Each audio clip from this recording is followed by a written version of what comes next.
খাদিজাতুল কুবরা রাদিয়াল্লাহু তাআলা আনহা আল্লাহর নবীর সাথে যখন বিবাহ বসেছেন, হাদিসের মধ্যে পাওয়া যায় খাদিজাতুল কুবরার কাছে 40 মণ স্বর্ণ ছিল। কত মণ? কত মণ? কম মনে হলো নাকি? কত মণ? আল্লাহর রাসূলের কি আছে? আল্লাহর নবী ডাক দিয়ে বলেন, খাদিজার তুলনায় আমার কাছে কিচ্ছু নাই, আমি শূন্য হাত। আমি খাদিজাকে বললাম, আপনার মতো ধনাঢ্য মহিলা আমাকে বিবাহ কেন করবেন? আপনার কাছে তো সম্পদের অভাব নাই, আপনার তুলনায় আমার কাছে কিচ্ছু নাই, আপনি এত ধনাঢ্য মানুষ, আপনি কেন আমার বিবাহ করবেন? আল্লাহর নবীকে ডাক দিয়ে বললেন, ইয়া রাসূলুল্লাহ, আপনার কাছে সম্পদ না থাকতে পারে, আপনার কাছে আল্লাহর দেওয়া সংবিধান রয়েছে, আপনার এগুলো দেখে আপনার প্রেমে আমি ডুব দিয়েছি। আমি খাদিজা মনে মনে ভেবেছি, দুনিয়াতে তো অনেক রং তামাশা করেছি, দুনিয়াতে কোনো বিলাসিতার আমি কখনোই অভাব পাই নাই, কিন্তু শেষ পর্যন্ত একটা জিনিসই আমি বারবার রিসার্চ করে দেখেছি, একদিন এই দুনিয়াতে থাকবো না, দুনিয়ার মায়া ছেড়ে আমি চলে যাব। তবে এত সুন্দর একজন মানুষের যদি আমি স্ত্রী হইতে পারি, আমি খাদিজার জীবনটা বড় ধন্য হয়ে যাবে। সম্মানিত বন্ধুগণ আমার, আল্লাহ রসুলের আদর্শ কেমন ছিল? কেমন ছিল আদর্শ? আল্লাহ রসুলের আদর্শ ছিল উত্তম আদর্শ। আল্লাহ রসুল ছিল উত্তম আদর্শের অধিকারী, সেই রসুলের উম্মত আমরা হিসাবে দাবি করি, কিন্তু রসুলের চরিত্রের সাথে আমাদের কোনো 1 ইঞ্চি পরিমাণ মিল নাই।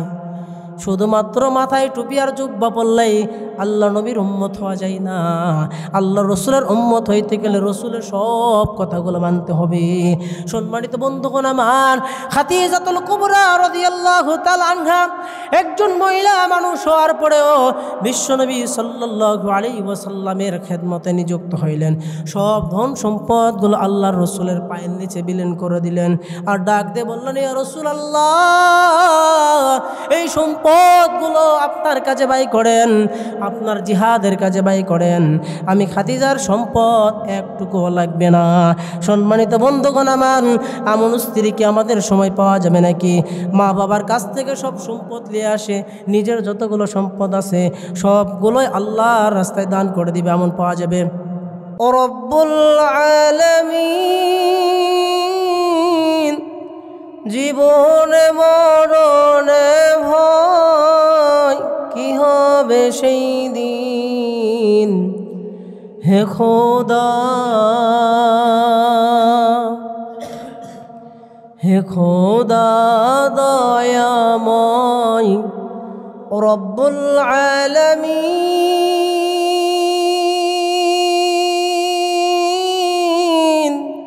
জীবনে মরণে ভয়, কি হবে সেই দিন, হে খোদা। ধরাতে আসিয়া আজই বড়ই অসহায়,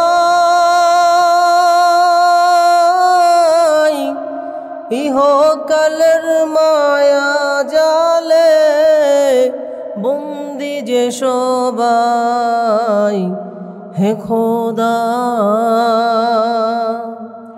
ধরাতে আসিয়া আজই বড়ই অসহায়,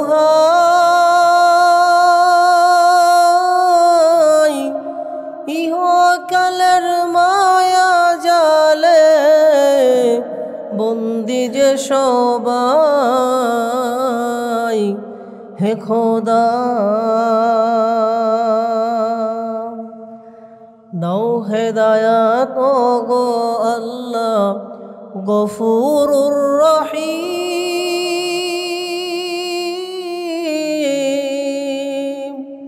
জীবনে মরণে ভয়, কি হবে সেই দিন, হে খোদা,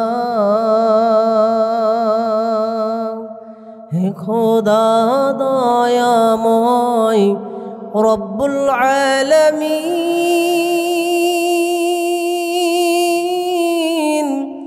জীবনে মরণে ভয়, কি হবে সেই দিন, হে খোদা নাই পুঁজি তাই করিতে আপন পাপী গুনাহগার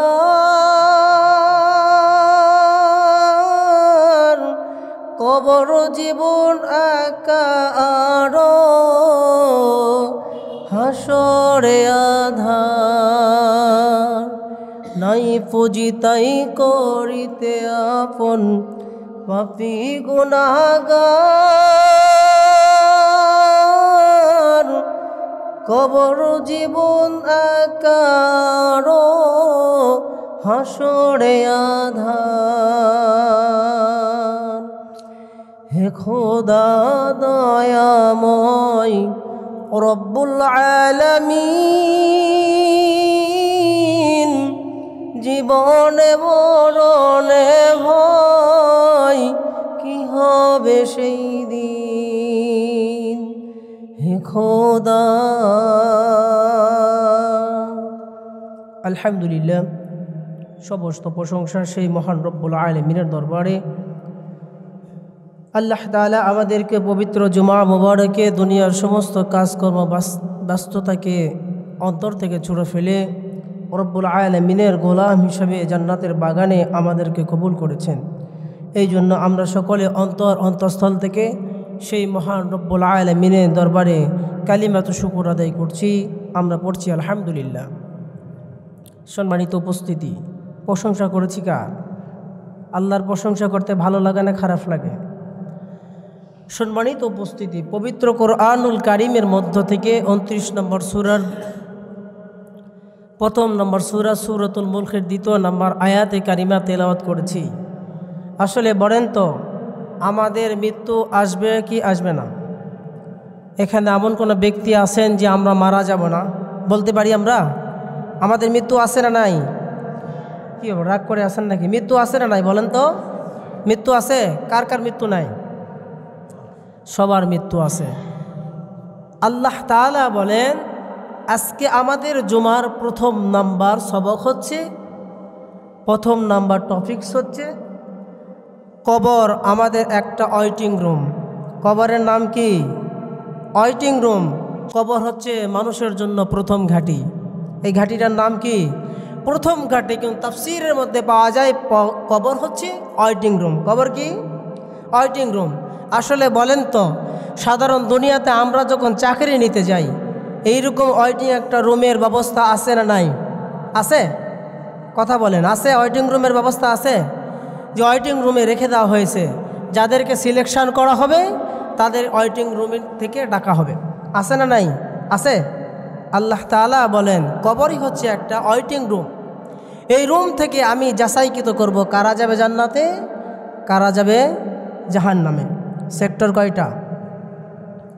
আল্লাহ তাআলা আমাদের প্রত্যেককে বোঝার মতো ক্ষমতা দান করুক।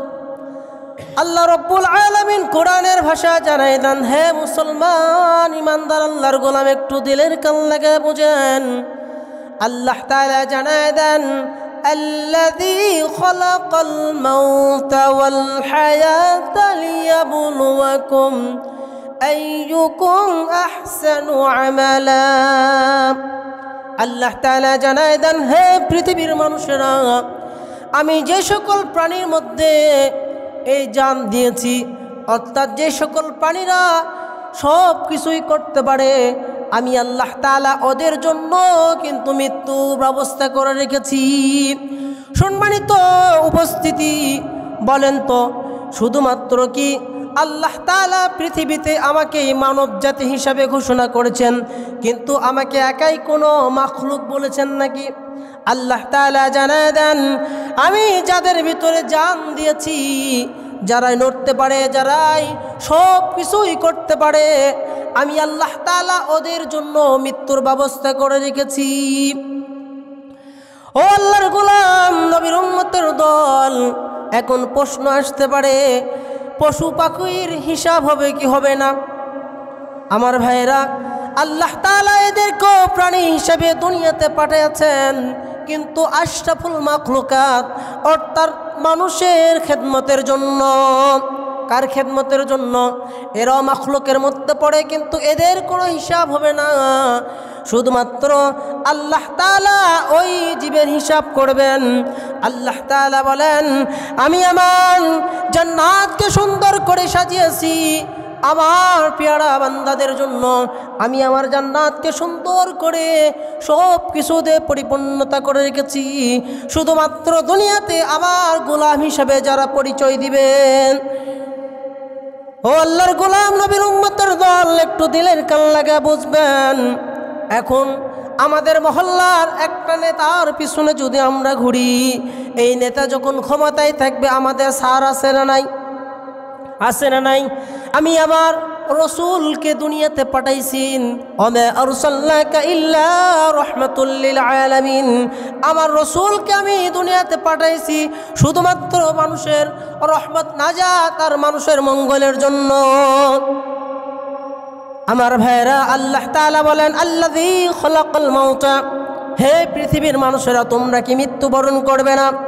যদি তোমরা মৃত্যুবরণ করে থাকো, তাহলে দুনিয়ার মায়ায় পড়ে তোমরা যে এত গুনাহ করতেছ, এত অন্যায় করতেছ, এত অপরাধ করতেছ, একবারও ভাবো নাই যে আল্লাহ তাআলা সব কিছু দেখতেছেন। আল্লাহ বলেন, কবর অপেক্ষা করতেছেন। কবর একটা ওয়েটিং রুম। এই রুমের মধ্যে আমি যখন সমস্ত মানুষগুলোকে একে একে নিয়ে আসব, এই ওয়েটিং রুম থেকে তাদের ব্যবস্থা হবে তারা কোথায় যাবে। তারা আসলে জান্নাতে যাবে না জাহান্নামে যাবেন? সম্মানিত বন্ধুগণ আমার, আল্লাহর নবী, বিশ্ব নবী, আখির নবী ডাক দিয়ে বললেন, হে পৃথিবীর মানুষ, তোমরা ভুলে গেছো আমি আল্লাহর রসুলের খেদমতে থাকা সত্ত্বেও আমার যত বড় বড় সাহাবা একরাম আছেন সকলেই শুধু একটা ভয় করতেন যে ওয়েটিং রুমে গেলে সেই কবরটা আমার সাথে কি আচরণ করে। মুসলমান ঈমানদার ও আল্লাহর গোলাম, আল্লাহর নবী, বিশ্ব নবী মসজিদে নববীর মধ্যে বসা, এমত অবস্থায় আল্লাহর বড় একজন খেদমতকারী সাহাবী হযরত আনাস ইবনে মালিক, নাম কি? হযরত আনাস ইবনে মালিক আল্লাহর নবী বিশ্ব নবীকে ডাক দিয়ে বললেন, ইয়া রাসূলুল্লাহ, বলেন তো কোন শ্রেণীর মানুষ আর কারা কারা বেশি জাহান্নামে থাকবেন? আল্লাহর নবী কথাটা শুনে একটু মনটা বাজার করলেন। সম্মানিত বন্ধুগণ আমার, মনটা বাজার করার কারণ হচ্ছে একটাই, আল্লাহর নবী কি ছেলের মাধ্যমে আসছেন না মেয়ের মাধ্যমে? বলেন তো, মা বোন আমাদের কাছে প্রিয় না? আল্লাহর নবী মন খারাপ করে বসলেন। আনাস ইবনে মালিক রাহমাতুল্লাহি আলাইহি ডাকতে বললেন, ইয়া রাসূলুল্লাহ, আমার কথায় কি কোনো কষ্ট পেয়েছেন? আমার কথায় কি আপনি আঘাত পেয়েছেন? আমার কথা শোনার পরে আপনার দিলটা কেন স্তব্ধ হয়েছেন? আপনার মনটা মলিন হয়েছে কারণ কি? আল্লাহর নবী ডাকতে বললেন, ও আনাস, একটা কারণেই আমি আল্লাহর নবীর মনটা খারাপ, বড় বেজার হয়েছেন যে অধিকাংশই নারীরাই জাহান্নামে থাকবেন পুরুষদের চাইতে বেশি। কি বলেন? পুরুষদের চাইতে বেশি কারা জাহান্নামে থাকবে? নারীরা। আল্লাহর নবী ডাকতে বললেন, ও আনাস, একটা কারণেই আমি আল্লাহর নবী মন খারাপ করেছি, না জানি এই অধিকাংশ নারীর মধ্যে আমার মা, আমার বোনও পড়ে নাকি, আমার স্ত্রী গণরা পড়বেন। আমার দামি দামি সাহাবা একরাম জিন্দেগি বরবাদ করে দিয়েছেন, না জানি তারাও জাহান্নামের মধ্যে লিপ্ত হয়। আমার বন্ধুগণ, অধিকাংশ নারীরাই জাহান্নামে যাওয়ার মূল একটা কারণ আল্লাহর হাবিব বিশ্বনবী সাল্লাল্লাহু আলাইহি ওয়াসাল্লাম ডাক দিয়ে বললেন, ও আনাস, নারীরা তিনটা কারণে জাহান্নামী হবেন। কয়টা কারণে? তিনটা কারণে নারীরা অধিকাংশ জাহান্নামে যাবে। তার এক নম্বর কারণ হচ্ছে নারীরাই কখনো পর্দা করতে চায় না। বলেন তো, পর্দার বিধানের কথা আছে কোরআনে নাই? আছে না নাই? কোরআনে পর্দার কথা বলা হয়েছে, কারণ নারীরা পর্দা না করলে জাহান্নামে যাবে। সম্মানিত বন্ধুগণ আমার, পুরুষরা যেমন বাজারে চলাফেরা করে, এইরকমভাবে কি চলাফেরা করলে নারীদের চলবে নাকি? চলবে? সম্মানিত বন্ধুগণ আমার, বোঝার জন্য একটা কথা বলতেছি। ধরেন এখান থেকে দুবলহাটি বাজার, বাজার না, এই দুবলহাটি বাজারে দুইজন কলা বিক্রেতাই কলা নিয়ে গেছে। মনে করেন এই কলা বিক্রেতা যেহেতু কলা নিয়ে গেছেন, কাস্টমার পাবেন কি পাবেন না? কলা কিনি আমরা বাজার থেকে। সম্মানিত বন্ধুগণ আমার, এই দুইজন কলা বিক্রেতাই দুবলহাটি বাজারে কলা নিয়ে গিয়েছেন। কলা আমরা চোচা সহ খাই না, চোচা ছাড়া। চোচা ছিলি না আমার ভাইয়ের, আমার বন্ধুগণ, একটু মনোযোগ সহকারে বোঝেন। বোঝার জন্য বলতেছি। আসলেই নারীদেরকে কিভাবে থাকতে হবে আল্লাহ কোরআনে বলেছেন। আমাদেরও সংবিধানে নারীদের পর্দার কথা কিন্তু উচ্চারণ করতেই হবে। আমি আমার পরিবারকে যেইভাবে চালাইব, অন্তত আমার পরিবারটা এইভাবে চলবে। আর আমার পরিবার থেকে কিন্তু পার্শ্ববর্তী কি করবেন, ওইভাবে চলার মতো চেষ্টা করবে। আমি যদি গান বাজনাতে ব্যস্ত থাকি, আমার প্রতিবেশী আস্তে আস্তে আমার গ্রুপের মধ্যে চলে আসবেন। সম্মানিত বন্ধুগণ আমার, যেই কথাটা বলতেছিলাম, একজন কলা বিক্রেতাই কলাটা সুন্দর করে সিলে রেডি করে নিয়ে আসেন, আর একজন চোচা সহ রেখেছেন। কাস্টমার যায় প্রথমে কোন কলাটা ধরবে? কোনটা ধরবে? কেন? একবার রেডি করে দিয়েছে, ধরবে না? কারণ কি? এখানে মশা মাছি ধুলা বালি সব আছে। কি বলেন? আল্লাহ তাআলা বলেন, ও আমার গোলামেরা, সাধারণ তোমরা দুনিয়ার জমিনে কলা সিলে রাখা আছে, এইটাই তোমরা অর্পণ করতেছ না, তোমরা কিনতেছ না। তাহলে বলো তো, নারীদেরকে আমি পর্দায় রাখতে বলেছি। যেই নারীর পেট থেকে আব্দুল কাদের জিলানী, যেই নারীর পেট থেকে জুনায়েদ জামশিদ, যে নারীর পেট থেকে আল্লাহর বড় বড় ওলি, যে নারীদের পেট থেকে নবী আসে, যে নারীদের পেট থেকে বড় বড় জান্নাতি সুসংবাদ প্রাপ্ত গুণ চলে আসে, ওই নারীকে পর্দা করার দরকার আছে না নাই? আল্লাহ তাআলা বললেন, হে পৃথিবীর মানুষেরা, তোমরা দুনিয়ার লোভে পড়ে তোমাদের স্ত্রী সন্তান তোমাদের পরিবারকে একবারও বলতেছ না, ও আমার পরিবারের লোকজনেরা, তোমরা যদি পর্দা না করো তোমাদের কারণে আমরাও জাহান্নামী। সম্মানিত বন্ধুগণ আমার, কোন নারী যদি পর্দা না করে, তার সন্তান, তার স্বামী, তার বাবা বিনা হিসাবে কিন্তু জাহান্নামে যাবে। কোথায়? আল্লাহ কোনো হিসাব নেবে না। তুমি তোমার পরিবারকে, পরিবার আপনজনদেরকে তুমি জাহান্নামে নিয়ে যাওয়ার তোমারই মূল কারণ। তোমার কারণে তোমার পরিবার জাহান্নামী, তো তোমার পরিবারকে জাহান্নামে দিয়ে আমি ক্ষান্ত নই। আজকে তুমিও তোমার পরিবারের সাথে জাহান্নামে থাকবে। বিশ্বনবী সাল্লাল্লাহু আলাইহি ওয়াসাল্লাম আনাস ইবনে মালিক রাহমাতুল্লাহ আলাইহি ডাক দিয়ে বললেন, ও আনাস, নারীরা তিনটা কারণে জাহান্নামে যাবে। তার এক নম্বর কারণ হচ্ছে, যেই নারী পর্দা বিধানকে অমান্য করে দুনিয়াতে চলবে। সম্মানিত বন্ধুগণ আমার, কবর কিন্তু প্রত্যেকটা দিন 40 বার করে মানুষকে ডাকে। হে পৃথিবীর মানুষেরা, তোমরা একবার চিন্তা করে দেখো, তোমরা দিলের কান লাগে বোঝো, আমি কবরে কিন্তু আসবে, আমি কবর কিন্তু দেখব না। তুমি একজন বড় মিনিস্টারের পুত্র, তুমি একজন মিনিস্টারের কন্যা, আমি কবর দেখব না। তুমি আল্লাহর বানানো গোলাম, আমি কবর শুধু দেখব তোমার কতটুকু আমল, কতটুকু ঈমান নিয়ে আমার ভিতরে এসেছো। আমি কবর শুধু এইটাই পরীক্ষা করব। আর আমি আমার ওয়েটিং রুম থেকে আল্লাহ তাআলার 2টা সেক্টরে ভাগ করে দিব। আমার ওয়েটিং রুম থেকে আল্লাহর বিধান অনুযায়ী কবর কিন্তু হয়তো জাহান্নাম, হয়তো জান্নাত হয়ে যাবে। সম্মানিত বন্ধুগণ আমার, এই জন্য নারীদের ক্ষেত্রে আল্লাহ তাআলা বেশি সতর্ক দিয়েছেন। আল্লাহ নিজেও নারীদেরকে সম্মান দিয়েছেন। সুবহানাল্লাহ বলবেন না? আসলেই যে আল্লাহ তাআলা নারীদেরকে এত সম্মান, এত সাধুবাদ জানাইলো, এই নারীরা দুনিয়াতে কেন বেপরদাই চলবে বলেন তো? সম্মানিত বন্ধুগণ আমার, যেই কথা বলতেছিলাম, এক নম্বর কারণ হচ্ছে, যেই নারী দুনিয়াতে চলতে ফিরতে মাথায় কোনো কাপড় দিবে না, নিজের চুলটাকে সুন্দর করে ঢাকবে না, সুন্দর করে শ্যাম্পু বিভিন্ন জিনিস মাখিয়ে সুন্দর করে চুল ছেড়ে দুনিয়ার জমিনে চলে, আল্লাহ তাআলা বললেন ওর প্রত্যেকটা চুল কিন্তু জাহান্নামের অগ্নিতে জ্বলবে। শুধু এইটাই নয়, বিশ্বনবী সাল্লাল্লাহু আলাইহি ওয়াসাল্লাম আনাসকে ডাক দিয়ে বললেন, ও আনাস, শুধু এইটাই নয়, জাহান্নামী দিবে না। যেই নারী চুল ছেড়ে দুনিয়াতে চলেছে, ওই নারীকে জাহান্নামের অগ্নিতে ফেলানোর পরে জাহান্নামের বর্ষি দিয়ে ওই নারীকে লটকায় রেখেছে আল্লাহ তাআলা। কোথায়? জাহান্নামে ফেলো, ক্ষান্ত নয়, জাহান্নামের বড় বড় আখড়া দিয়ে আল্লাহ তাআলা উল্টা করে ওই নারীকে রেখে দিয়েছেন। আনাস ইবনে মালিক রাহমাতুল্লাহি আলাইহি ভয় পেয়েছেন, আমিও না জানি আমার পরিবারকে কতটুকুই পর্দার মধ্যে রাখতে পেরেছি।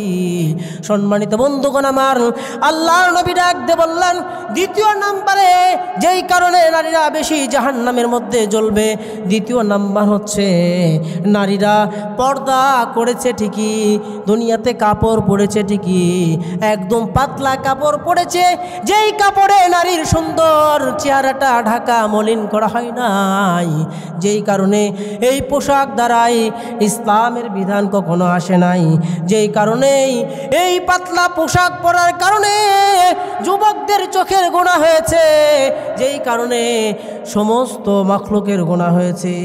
আল্লাহ তাআলা জানায় দেন, শুধুমাত্র এই পাতলা কাপড় পরার কারণে এই নারীকেও আল্লাহ তাআলা জাহান্নামে দিবে। শুধু জাহান্নামে দিবে না রে মুসলমান ইমানদার আল্লাহর গোলাম, হে নবীর উম্মতের দল, একবার দিলের কান লাগায় শোনেন, কারণ আমাদেরও কিন্তু মা বোন আছে, আমাদের বাড়িতে নারী আছে না নাই? সব না পুরুষ নাকি? প্রত্যেকের বাড়িতে একজন করে হলেও কিন্তু নারী আছে, হয়তো মা আছে, বোন আছে, কারোবা স্ত্রী, কারোবা সন্তান, প্রত্যেকের বাড়িতে আছে। এই জন্য আজকে আমরা এই কথাগুলো বুঝবো, আর আমাদের দোষ এড়ানোর জন্য কিন্তু আমরা তাদেরকে পর্দার কথা বলবো। আমরা যদি পর্দার কথা বলি, যদি শাসন করি, আল্লাহ তাআলা বলে নাই এই শাসন করার কারণে তোমাকে জাহান্নামে দেওয়া হবে, বরং আল্লাহ এই জন্যই বলেছে, তুমি যদি তোমার সংবিধানে তুমি পর্দার মধ্যে তোমাদের পরিবারকে না রাখতে পারো, তোমার পরিবারের কারণে তুমি যতই আমলদার হও, তুমি যাবে জাহান্নামে। কোথায়? জাহান্নামে যাবেন। আল্লাহ তাআলা বলেন, এই নারীরা পাতলা কাপড় পরার জন্য আমি আল্লাহ জাহান্নামে দিয়েছি। শুধু জাহান্নামে নয়, জাহান্নামের বড় বড় এই প্লাসের মতো যেগুলো অস্ত্র রয়েছে, এগুলো দিয়ে শরীর থেকে প্রত্যেকটা গোশতগুলো আমি আলাদা করে দিই। সম্মানিত বন্ধুগণ আমার, একবার দিলের কান লাগায় বোঝেন, আপনার আমার শরীরে যদি এই জামরাটা লাগায় যদি টান দেওয়া হয়, কষ্ট লাগে কি লাগে না? আসলে দুনিয়ার এই জামরার মতো কিন্তু নয় রে বন্ধু। এই জাহান্নামে যেগুলো অস্ত্রগুলো রয়েছে, দুনিয়ার কোনো অস্ত্র দ্বারাই বর্ণনা করা যাবে না। প্রত্যেকটা শরীর দিয়ে কিন্তু এরকমভাবে টানতেছেন, গোশতগুলো আলাদা করতেছেন, চিৎকার দিয়ে বলতেছেন, হে আল্লাহ, আমাকে ক্ষমা করে দেন, আমাকে মাফ করে দেন, আমি বড্ড ভুল করেছি, আমি কষ্ট আর যন্ত্রণা সহ্য করতে পারি না, আমাকে মাফ করে দেন। সম্মানিত বন্ধুগণ আমার, আল্লাহ তাআলা বলবেন, ও গোলাম, কত তোমাকে সতর্ক করে দিয়েছিল দুনিয়ার জমিনে, কতবার তোমাকে বলেছি তুমি পর্দা করো, তুমি পর্দা করো, দুনিয়ার ভালোবাসায় তুমি ডুব দিও না, কারণ দুনিয়ার ভালোবাসায় ডুব দিলে তোমার ঠিকানা হবে জাহান্নাম। কোথায়?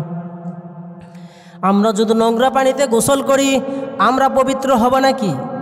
যত বড়ই গভীর হোক যদি বা নোংরা পানি হয়, এখানে পবিত্র হওয়া যাবে।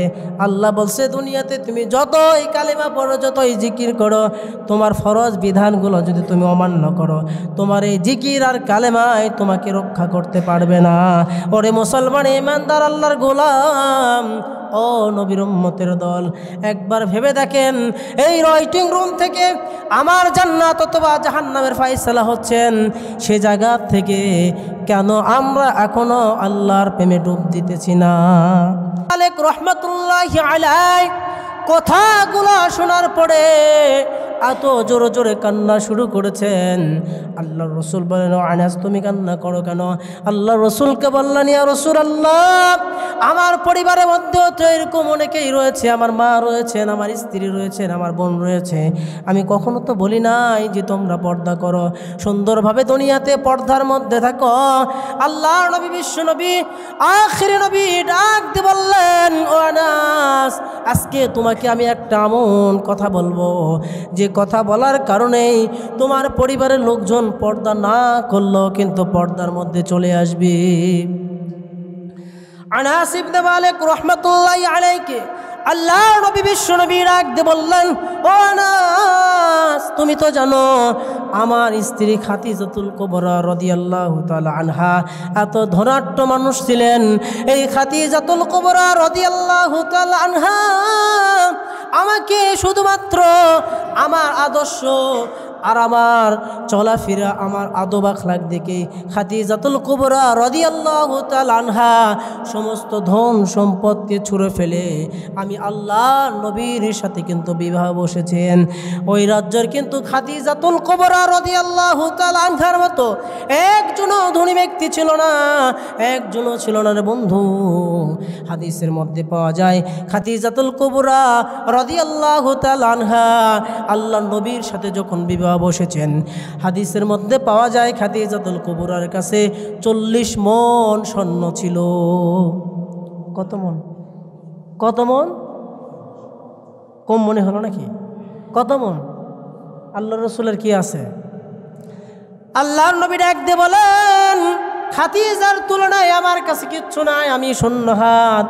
আমি খাদিজাকে বললাম, আপনার মতো ধনাঢ্য মহিলা আমাকে বিবাহ কেন করবেন? আপনার কাছে তো সম্পদের অভাব নাই, আপনার তুলনায় আমার কাছে কিচ্ছু নাই, আপনি এত ধনাঢ্য মানুষ, আপনি কেন আমার বিবাহ করবেন? আল্লাহর নবীকে ডাক দিয়ে বললেন, ইয়া রাসূলুল্লাহ, আপনার কাছে সম্পদ না থাকতে পারে, আপনার কাছে আল্লাহর দেওয়া সংবিধান রয়েছে, আপনার এগুলো দেখে আপনার প্রেমে আমি ডুব দিয়েছি।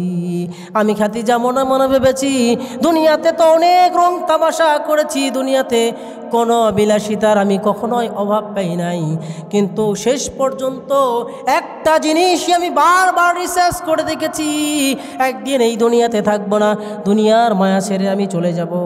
তবে এত সুন্দর একজন মানুষের যদি আমি স্ত্রী হইতে পারি, আমি খাদিজার জীবনটা বড় ধন্য হয়ে যাবে। সম্মানিত বন্ধুগণ আমার, আল্লাহ রসুলের আদর্শ কেমন ছিল? কেমন ছিল আদর্শ? আল্লাহ রসুলের আদর্শ ছিল উত্তম আদর্শ। আল্লাহ রসুল ছিল উত্তম আদর্শের অধিকারী, সেই রসুলের উম্মত আমরা হিসাবে দাবি করি, কিন্তু রসুলের চরিত্রের সাথে আমাদের কোনো 1 ইঞ্চি পরিমাণ মিল নাই। শুধুমাত্র মাথায় টুপি আর জুব্বা পরলেই আল্লাহ নবীর উম্মত হওয়া যায় না। আল্লাহ রসুলের উম্মত হইতে গেলে রসুলের সব কথাগুলো মানতে হবে। সম্মানিত বন্ধুগণ আমার, খাদিজাতুল কুবরা রাদিয়াল্লাহু তাআলা আনহা একজন মহিলা মানুষ হওয়ার পরেও বিশ্বনবী সাল্লাল্লাহু আলাইহি ওয়াসাল্লামের খেদমতে নিযুক্ত হইলেন। সব ধন সম্পদগুলো আল্লাহর রসুলের পায়ের নিচে বিলীন করে দিলেন, আর ডাক দিয়ে বললেন, ইয়া রাসূলুল্লাহ, এই সম্পদগুলো আপনার কাজে ব্যয় করেন, আপনার জিহাদের কাজে ব্যয় করেন, আমি খাদিজার সম্পদ একটুকুও লাগবে না। সম্মানিত বন্ধুগণ আমার, এমন স্ত্রীকে আমাদের সময় পাওয়া যাবে নাকি? মা বাবার কাছ থেকে সব সম্পদ নিয়ে আসে, নিজের যতগুলো সম্পদ আছে সবগুলোই আল্লাহর রাস্তায় দান করে দিবে, এমন পাওয়া যাবে? আমার ভাইরা, আমার বন্ধুগণ, একটু ভালো করে বুঝেন, আল্লাহর নবীর সাথে কেন খাদিজাতুল কুবরা জান্নাত থাকবেন? সম্মানিত বন্ধুগণ আমার, আল্লাহর হাবিব সাল্লাল্লাহু আলাইহি ওয়াসাল্লাম আনাস ইবনে মালিক রাহমাতুল্লাহি আলাইহি ডাক দিয়ে বললেন, ও মালিক, তুমি কি জানো আমি আল্লাহর নবী সাল্লাল্লাহু আলাইহি ওয়াসাল্লাম যতদিন খাদিজার সাথে সংসার করেছি, আমি যতদিন বাইরে থেকেছি, বাইরে থেকে আসার পরে একটা ডাকই খাদিজার জন্য যথেষ্ট, একটা ডাক দিয়েছি, খাদিজাতুল কুবরা রাদিয়াল্লাহু তাআলা আনহা সঙ্গে সঙ্গে দরজা খুলে দিয়েছেন। আমি একদিন খাদিজাতুল কুবরা রাদিয়াল্লাহু তাআলা আনহাকে ডাক দিয়ে বললাম, ও খাদিজা, আমি যতদিন তোমার সাথে সংসার করেছি, আমি কোনোদিন 2টা ডাক দেওয়ার প্রয়োজন হয় নাই, একটা ডাকেই তুমি সাথে সাথে দরজা খুলে দিয়েছো। কারণ কি?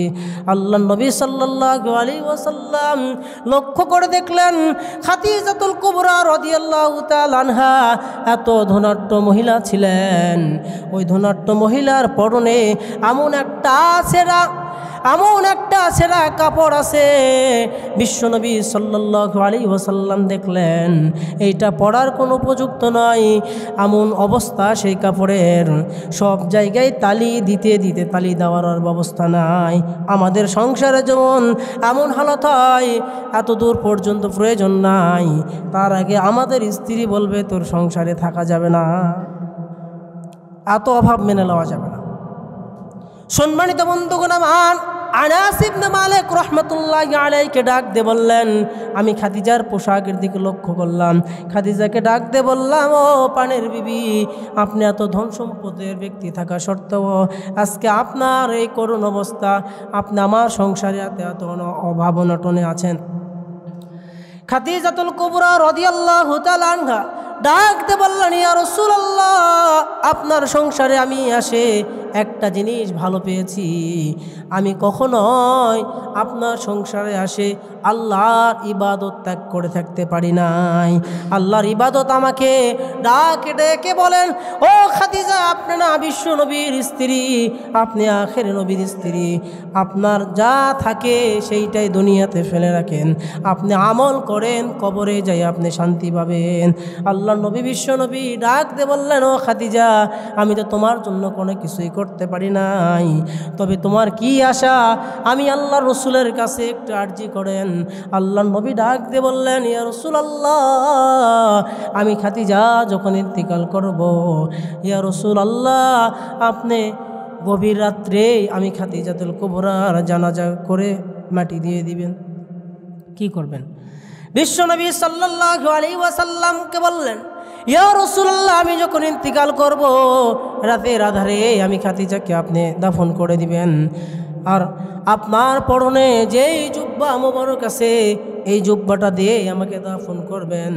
আল্লাহ নবী সাল্লাল্লাহু আলাইহি ওয়াসাল্লামকে ডাক দিয়ে বললেন, ইয়া রাসূলুল্লাহ, এতটুকুই আমার আপনার কাছে দাবি, আমার কোনো কিছু আশা নাই, কারণ আমি আল্লাহ নবীর স্ত্রী হইতে পারে আমি বড় ধন্য, কারণ আমি জানি আল্লাহ নবীর জিন্দেগিতে কোনো গুনাহ নাই, আল্লাহ নবী একটা গুনাহ করে নাই, তবুও আপনাকে যে অত্যাচার, যে জুলুমের মোকাবেলা করতে হইতেছেন, এইটা আর কিছু নয়, শুধুমাত্র আল্লাহ তাআলা দিনকে প্রতিষ্ঠা করার জন্য।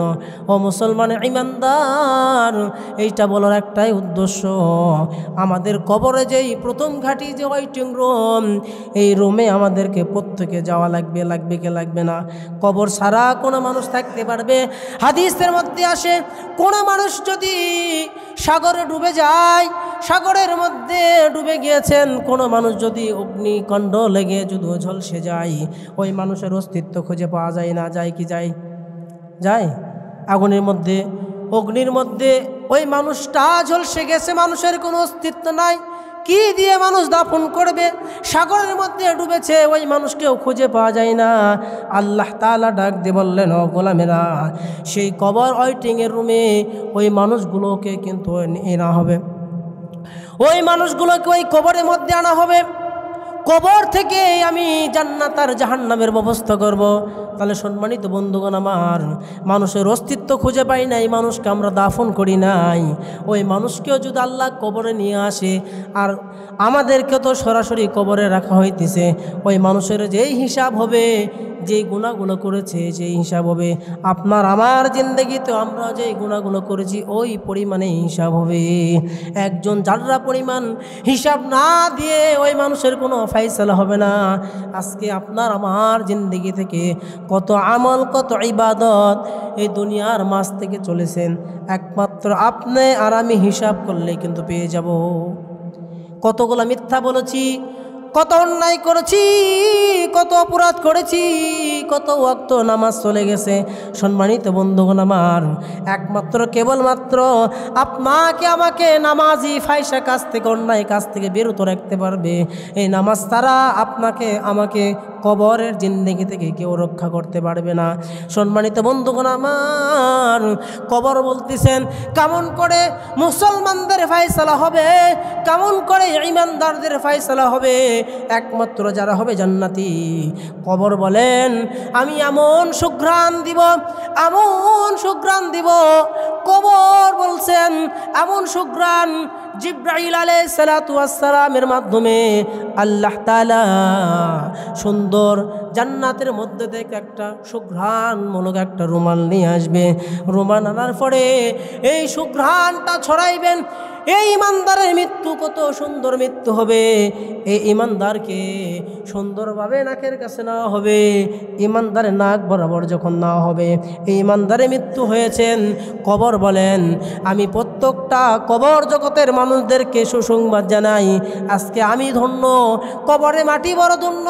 আমার কাছে এমন একজন ইমানদার আল্লাহর গোলাম আসতেছেন, আমি কবরও বড় ধন্য। এই জান্নাতে মানুষের মৃত্যু হবে এমন কবর বলতেছেন, আমি এই কবর এত শান্তিদায়ক জায়গা হয়ে যাব, এই মানুষটা মনে করবে এটাই আমার জন্য জান্নাত। এই মানুষ এইটাই জান্নাত মনে করবেন, কিন্তু আসলে জান্নাত নয়, এইটা একটা ওয়েটিং রুম। কিছুক্ষণের জন্য এই রুমে রাখা হবে, তারপরে কিন্তু জান্নাত পর্যন্ত নিয়ে যাওয়া হবে। আর কবর বলতেছেন, যেই মানুষটা ঈমান হারা মানুষ হবে, গোটা পৃথিবী ওই মানুষের উপরে চাপ দিয়ে আজরাইল আলাইহিস সালাতু ওয়াস সালাম মৃত্যু নিয়ে নেবেন। মৃত্যু নেওয়ার পরে কবর পর্যন্ত ডাক দিয়ে বলবেন, হে মুসলমান, কেন তুমি আমার ভিতরে আসতেছ?